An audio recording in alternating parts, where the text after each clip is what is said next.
Tessie Mifsud u Margaret Mifsud, l-avukat li kienet instabet mejta fil-karozza tagħha f'Baħar iċ-Ċaq f'April li għadda, xedet waqt il-kompilazzjoni ta' Nizar Mustafa El Gadi, ir-raġel ta' binta akkużat dan il-qtil. Qalet li binta kienet inkwetata li El Gadi kienet dida li se joqtol lilha kif ukoll il-ulieda. Il-vittma xedet li f'okkażjoni partikolari anke prova jifgal il-binta billi dawwar wajer monqa u qallilha li trid tagħżel jew ħajjitha jew ħajjet uliedha.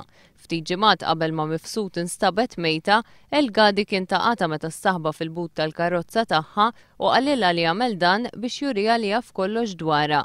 L-omm qalet li El Gadi kien qal ukoll il-binta li kien tħarreġ dwar kif joqtolha mingħajr ma jħalli traċċi. Komplit tixet li dakinhar tal-qtil l-akkużat kien għeddet lil bintu żgħira li kien se joqtolha jekk ma tgħidlux fejn kienet sejra omma. Kaġuntek meta tfal saru jafu b'dak li ġara, it-tifla l-kbira qalet lil oħtha żgħira li ommhom kienet mietet minħabba fiha. Margaret Mifsud spjegat kif l-akkużat għal xi żmien kien joqgħod mal-familja tagħha u kien iġib ruħu qisu dittatur. Qalet li El Gadi kien jgħira l-binta li x'kienet avukat u li rid biss lill-binta biex jibqa' jgħix f'Malta. Il-każ ikompli.